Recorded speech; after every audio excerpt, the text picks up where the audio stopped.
Friends, we gather together this afternoon to celebrate the life and to honor the memory of Patricia Martin. Pat's family so very much appreciates your presence here with us, which offers them a great deal of comfort and support.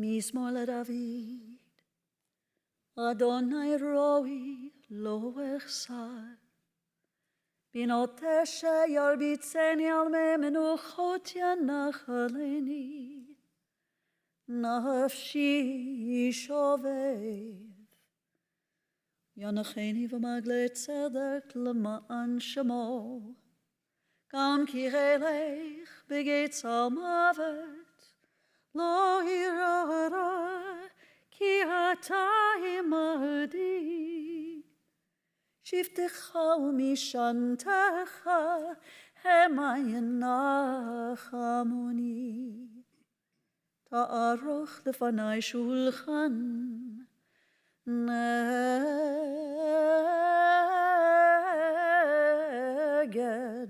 tzorirai Di shanta vashamen roshi kusirivaya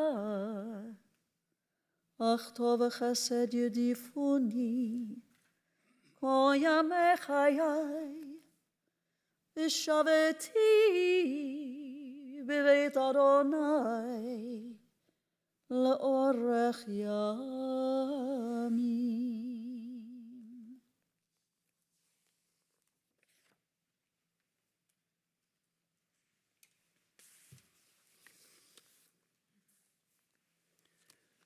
Adonai ma'adam v'teda ehu ben enosh v'atchashvehu. O Lord, what are we that you have regard for us? What are we that you are mindful of us? We are like a breath. Our days are like a passing shadow. We come and we go like grass, which in the morning shoots up renewed, in the evening it fades and it withers. You cause us to turn to dust, saying, return, you mortal creatures. Would that we were wise, that we understood whither we are going. For when we die, we carry nothing away. Our glory does not accompany us. Mark the wholehearted and behold the upright. They shall have peace.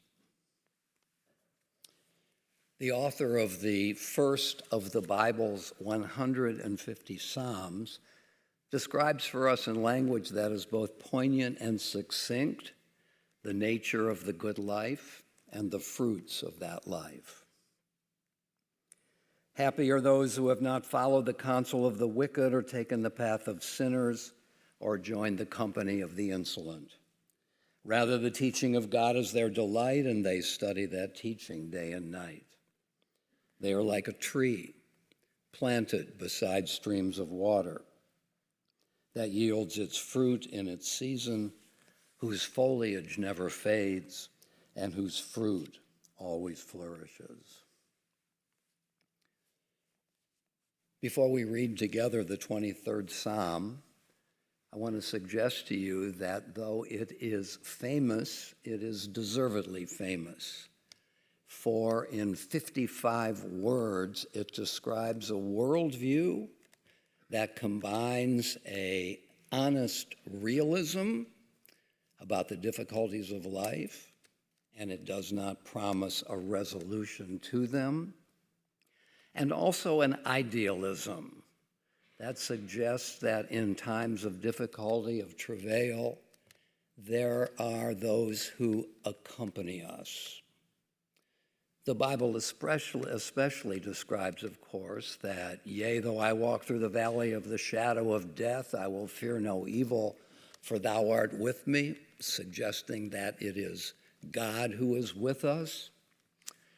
What is interesting, among other things, about this poem is that it has 55 words, and any list of an uneven number of items has a middle number. 27, 1, 27. That middle word is ata, which means you. Yea, though I walk through the valley of the shadow of death, I will fear no evil because you are with me. And we have in our faith the notion of the imitation of God, that we are called upon as part of our moral challenge to imitate God's actions. God, the psalm asserts, is with us in times of difficulty. By extension, we are enjoined to be with one another in times that are high, in times that are low. Because when we come into a house of mourning or face the mourners, if you're like me, you feel that words are completely inadequate to comfort, to express deep feelings. What we do have is ourselves. And when we come into the house of mourning, when we put our arms around the mourners, no words are necessary. What is important is presence. If you know the 23rd Psalm, please recite it with me. The Lord is my shepherd, I shall not want. He maketh me to lie down in green pastures. He leadeth me beside the still waters. He restoreth my soul. He guideth me in straight paths for his name's sake. Yea, though I walk through the valley of the shadow of death, I will fear no evil, for you are with me. Your rod and your staff, they comfort me. You prepare a table before me in the presence of my enemies. You have anointed my head with oil, my cup runs over. Surely goodness and mercy shall follow me all the days of my life, and I shall dwell in the house of the Lord forever. Kohelet, who is the author of the biblical book of Ecclesiastes, reminds us that for everything there is a season, a time for every experience under the heavens, a time to be born and a time to die, a time to plant and a time to uproot what is planted, a time to tear down and a time to build up, a time to weep and a time to laugh, a time to grieve and a time to dance, a time to throw stones and a time to gather stones, a time to embrace and a time to refrain from embracing, a time to seek and a time to lose, a time to keep and a time to discard, a time to tear and a time to sow, a time to keep silence and a time to speak. Patricia Martin died this past Tuesday at the age of 78. She lived a full, productive life, and those who admired and loved her will never forget her. When I met on Wednesday with Pat's husband, Richard, and her son, Scott, Richard told me about he and Pat had met. It seems that they were somewhat acquainted with each other while they were students at the University of Sydney Medical School in their native Australia, but that they started dating only when they were both residents, marrying a year later. A year later still, they came together to America to receive additional medical training, thinking that they would eventually return to Australia. But after 2 years at the University of Missouri, they moved to Cleveland for further opportunities in their fields, and here they stayed for the next 50 years.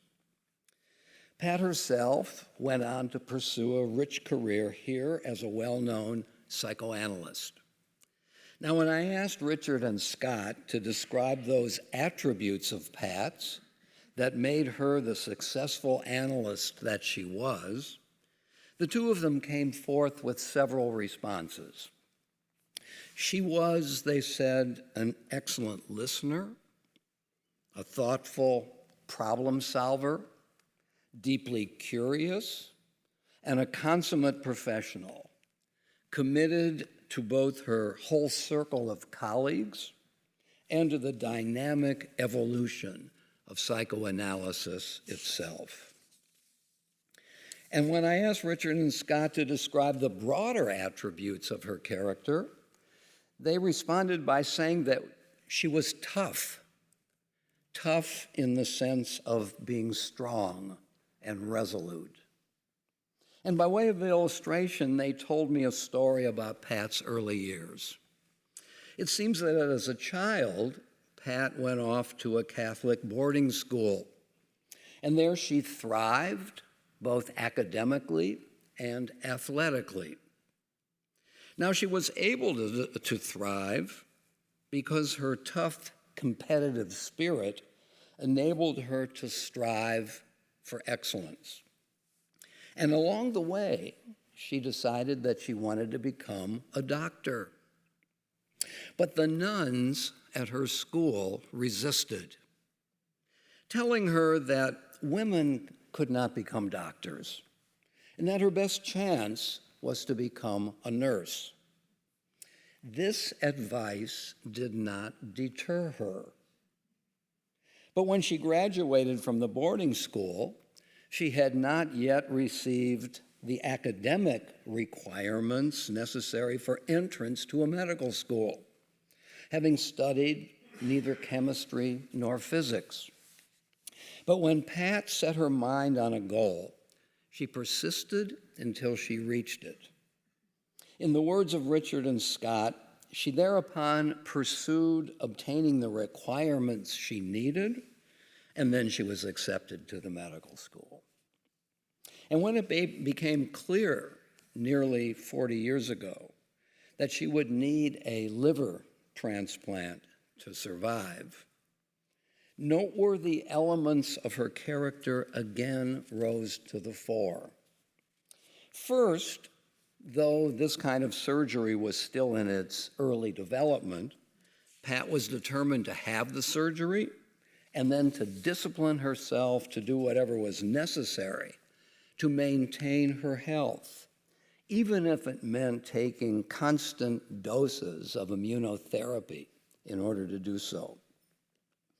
And though the whole process took a great deal out of her, and for the subsequent 40 years, she accepted what needed to be done without complaint, always accompanied by her warm smile and her consistently kind and receptive manner. And throughout her life, Pat was determined to live her life to the fullest. She exercised, she traveled, reveling in the hikes she would take in Wengen, a Swiss alpine town, and enjoying traveling to Asia and Africa and back to her native Australia. I also spoke the other day with one of Pat's dear friends of more than 4 decades, who added further elements to the portrait of Pat Martin. Pat, this friend told me, had an impressive sense of equanimity, a remarkable calmness, and a steadfast aura of unflappability. Moreover, he said, Pat was an attentive listener who was completely there, completely present during a conversation. In addition, though she had strong opinions of her own, she was nevertheless admirably tolerant of another person's perspective, never belittling a point of view that may have differed from her own. And this person added, with a discernible tear in his voice, Pat had a consuming career of her own, but nevertheless, and in addition, she was deeply supportive of you, Richard, and your career, as well as being a superb mother to her 2 children and a role model for you, both of you having become psychiatrists yourselves. Pat is survived by her husband, Richard, of 53 years. Wonderful years, you affirmed.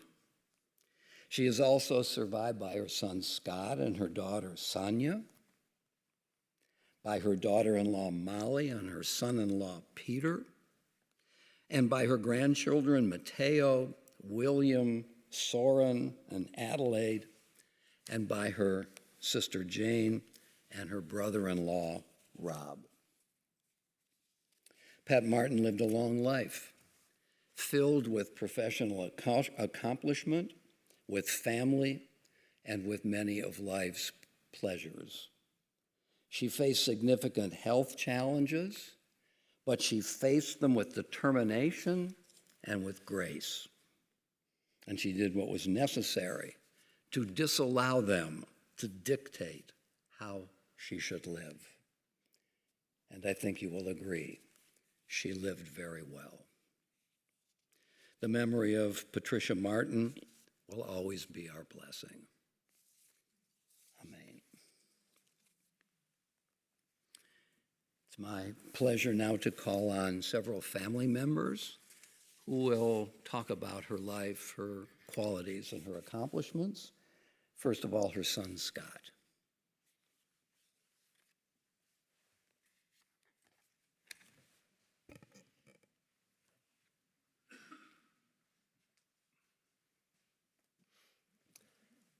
Thank you all for coming. It may be that we're being transmitted too, so shout out to Australia if anybody's out there. And other spots in the world too. Thanks for being here. I was sitting with my mother a couple days ago, quietly, and I was struck by a feeling not of sadness or loss, but one of awe. And I wrote a note to myself. Sometimes words escape me, and I wanted to remember. I think I can remember, but I'm going to look at it anyways.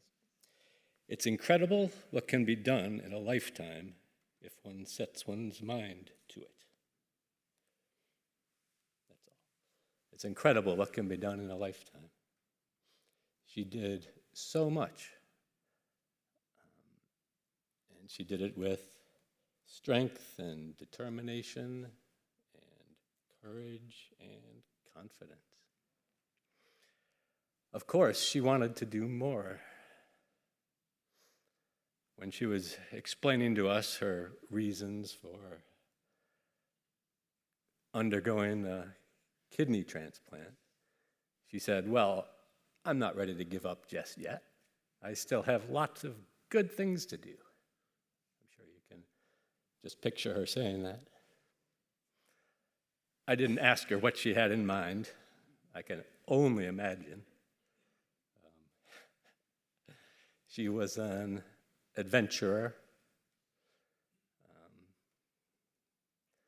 Always enjoyed trying new things and always up for a challenge. I was walking with her about this time last year, and I asked her, I was wondering what it was like for her looking back on her career and all the work that she's done. And you know what she said? She said, "If I could do it over again, I think I would be an astrophysicist." I thought, what? I've spent all this time trying to follow in your footsteps, and this is what you throw me. Of course, I'm joking. It was actually never my intention to follow in her footsteps, but there's probably some truth to that. We'll call it subconscious, right? But astrophysics, she never wanted to stop exploring her own mind and the far reaches of this world and beyond in the universe. I was sitting with my dad when we finally got back from the hospital, and we were sitting outside looking out over the trees, and a little hummingbird came to visit us, and it reminded me of her. So much energy, full of positivity, and a source of resilience within herself and in her family and her friends. May she travel on with each of us in the love and the brightness that she brought.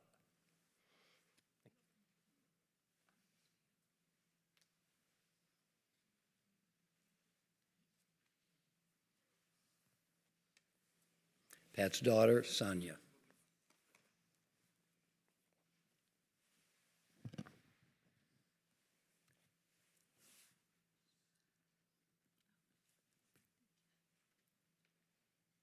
Hello. Thank you all so much for being here today to celebrate my mom's life. It means a lot to us.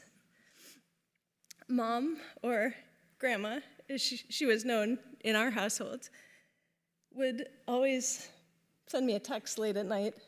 She was awake. My dad had gone to sleep. I was working in Nepal in the early hours. She would always ask what the kids had done that day, whether they had been in a play or a scouting event. Whatever it was, she always used to remember, and she would ask me what it was, how it went. She always seemed to remember. She always cared. She wanted to learn, to hear more, whatever it was about. She was, as you've heard, fiercely loyal, authentic, present, honest. She lived each day so fully, as if it were a gift. She loved her family. She loved her work as a psychoanalyst. She loved learning about the world, staying healthy, trying to improve herself. She was never afraid to love, to fight, to try again.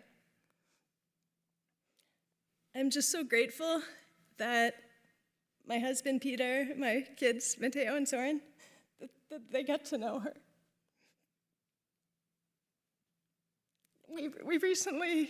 We went on trips together with her and my dad. We went to Switzerland and Germany, Thailand, Australia, and these were the highlights for us of the years, as were the trips that we made regularly to Lyndhurst. I'm so sad to say goodbye, and yet so happy that I had these 44 years with her. And we'll just miss her so much, and yet still carry her with us in our memories and our hearts. So thank you.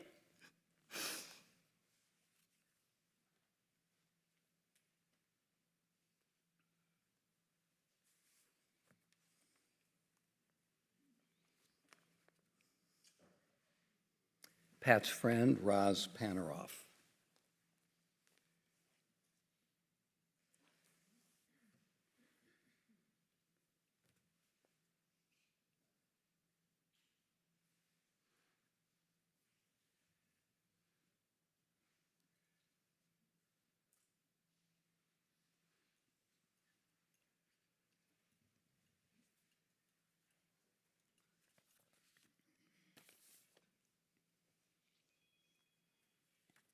Hi, everyone.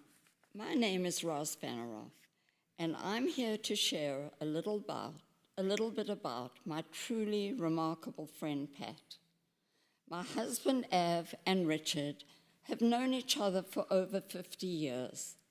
Av and Richard worked together in the NICU, while Pat and I became fast friends and had the privilege of exploring the world together. Pat was a wonderful mother who gave her children a lot of freedom, and they embraced it wholeheartedly.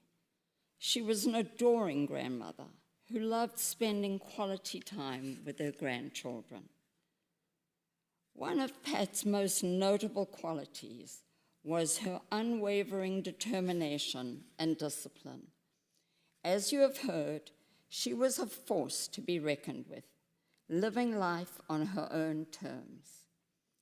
I'll share a funny incident that happened about 5 years ago when the four of us were driving from Turin to Cinque Terre. Pat had recently bought an Apple Watch that reminded her to take 500 steps every hour on the hour. I was only grateful that it wasn't 500 miles. Unaware of this program, we were startled when the beeper sounded, prompting Pat to take a walk. Without hesitation, Pat instructed Richard, the driver, to pull over to the side of the road. Richard, being the devoted husband he is, politely obliged. The next thing we saw was Pat marching up and down the side of the highway. I immediately told Ev to get out of the car and join her. With Richard me following close behind. You can only imagine the amused expressions on the faces of the onlookers as they zoomed past. This pattern continued until we were about 10 minutes from our destination, when the alarm went off again, reminding Pat to walk. Despite our attempts to convince her to wait, Pat was determined to meet her walking goal. This time, the four of us were seen marching around the gas tank pumps. I'm not sure whether Richard took the advantage and topped up the tank or not. But what I do remember saying to Pat when we finally arrived at the hotel, Pat, you seriously need help. I would be remiss if I didn't mention Pat's remarkable husband, Richard. He was a devoted husband, a loving father, a proud grandfather, and a loyal colleague. Together, they formed an exceptional couple who deeply cared for their family, friends, and colleagues worldwide. As you know, Pat was an analyst. I know over the years she had been analyzing me. I am sure she had a lot of thoughts, but she never gave me a diagnosis. Pat, we will deeply miss you. Rest in peace, dear friend. You will forever be cherished in our hearts.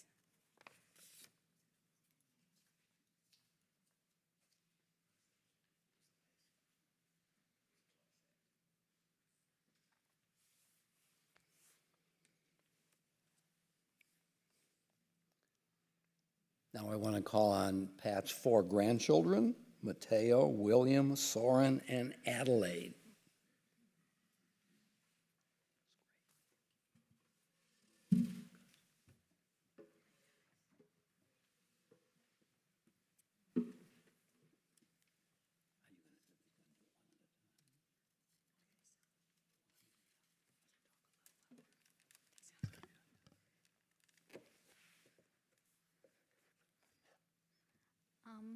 Good morning, or afternoon, everyone.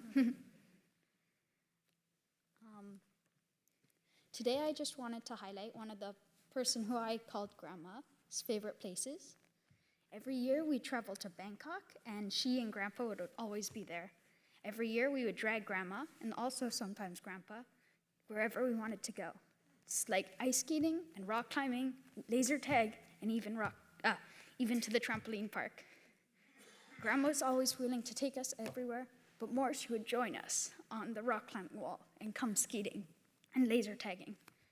Grandma was always willing to join us in whatever adventure, and I will miss that, but I'm grateful to have had that time with her.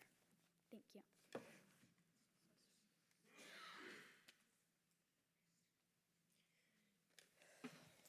Hello, my name is William.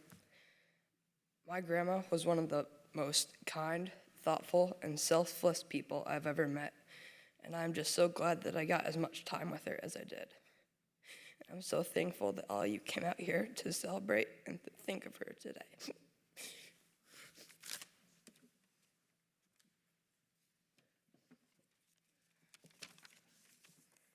Hello, my name is Adelaide. I'm the youngest and only girl of the four of us, and I just want to say that through the years, my grandma, I called her Ma, has always had a story or advice to keep me going through tough times, and I will always think of her and remember her. Thank you. My name is Soren, and also about the trip we always made to Thailand. We used to go to the mall all together, and we used to play laser tag, and I honestly think she got more out of playing it than we did. And you might think that she only played it to make us feel happy and stuff, but she got top 3 several times. Thank you.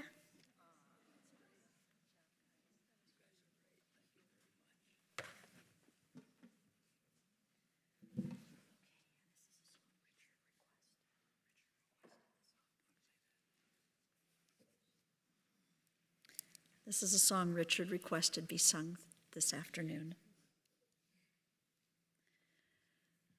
Midnight, not a sound from the pavement,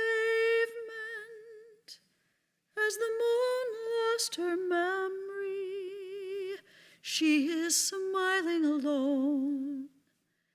In the lamplight, the withered leaves collect at my feet, and the wind begins to moan. Memory, all alone in the moonlight, I can smile at the old days. I was beautiful then. I remember the time I knew what happiness was. Let the memory live again. Every street lamp seems to beat a fatalistic warning. Someone mutters and the street lamp gutters, and soon it will be morning. Daylight, I must wait for the sunrise. I must think of a new life, and I mustn't give in. When the dawn comes, tonight will be a memory too, and a new day will begin. Burnt out ends of smoky days, the stale cold smell of morning. The street lamp dies, another night is over, another day is dawning. Touch me, it's so easy to leave me, all alone with the memory of my days in the sun. If you touch me, you'll understand what happiness is. Look, a new day has begun.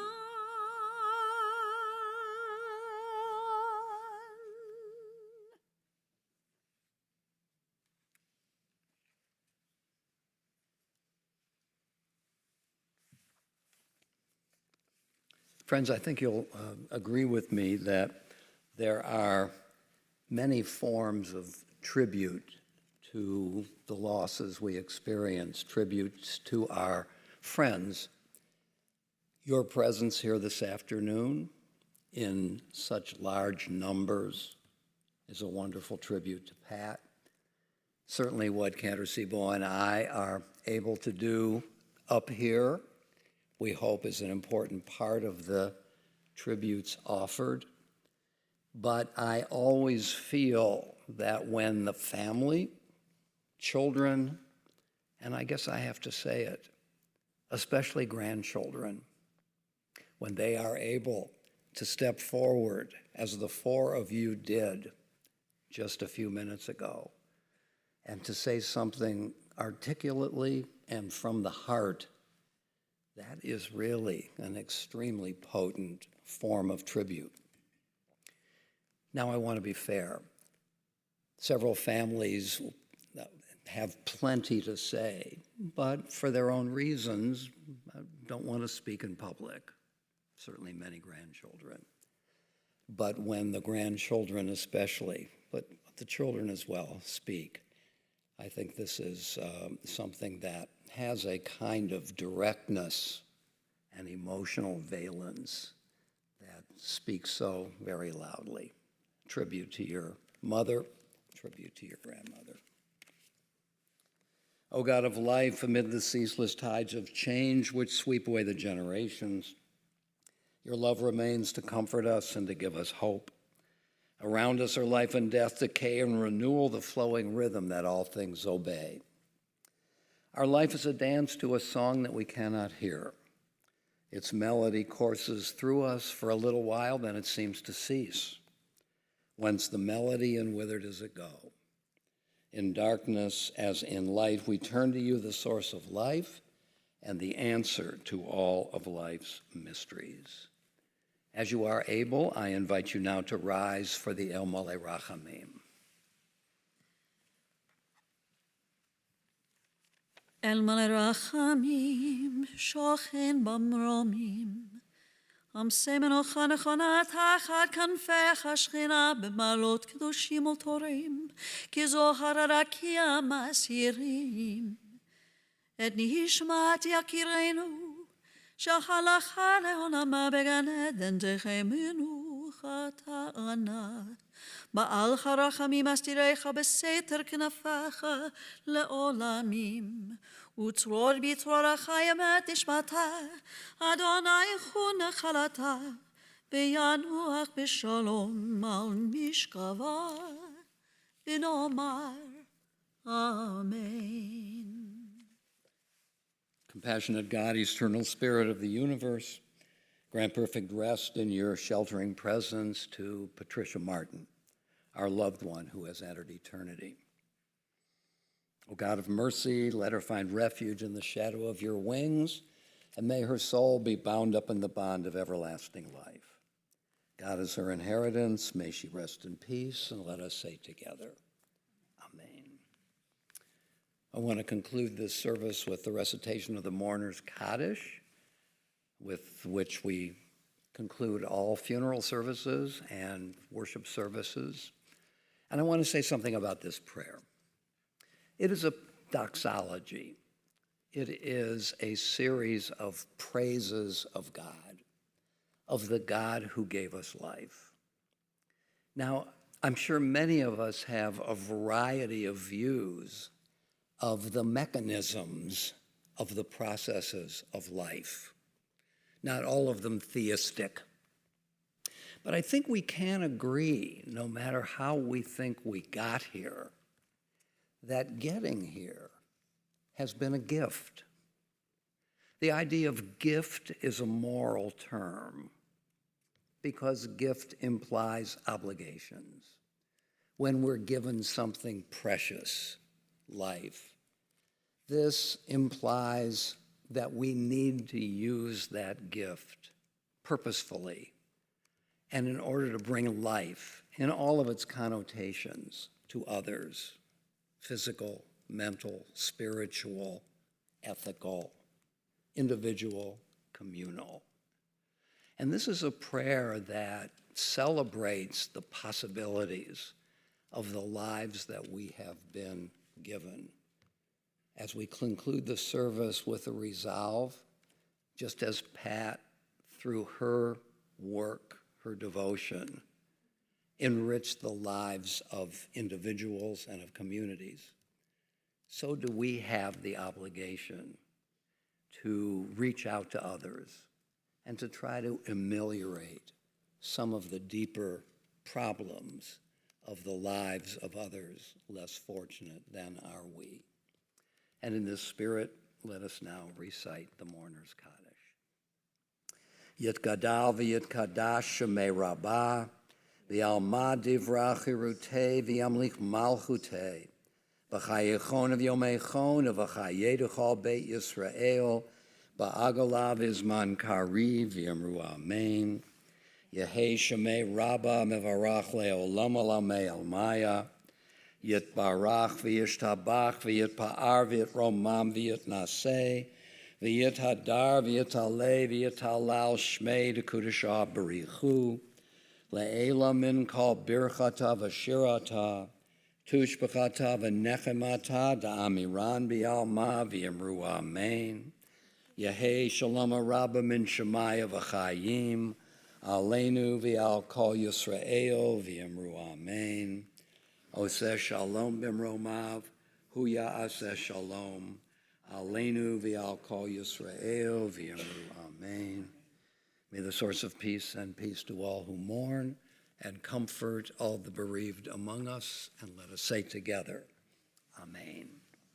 You may be seated. I want to announce that Pat's family will receive friends at the residence and in the community room of 3 Village, 5150 Richmond Road, so that we can continue to comfort the mourners and be with one another. Once again, on behalf of the family, I want to express our appreciation to you for being here this afternoon. This concludes our service.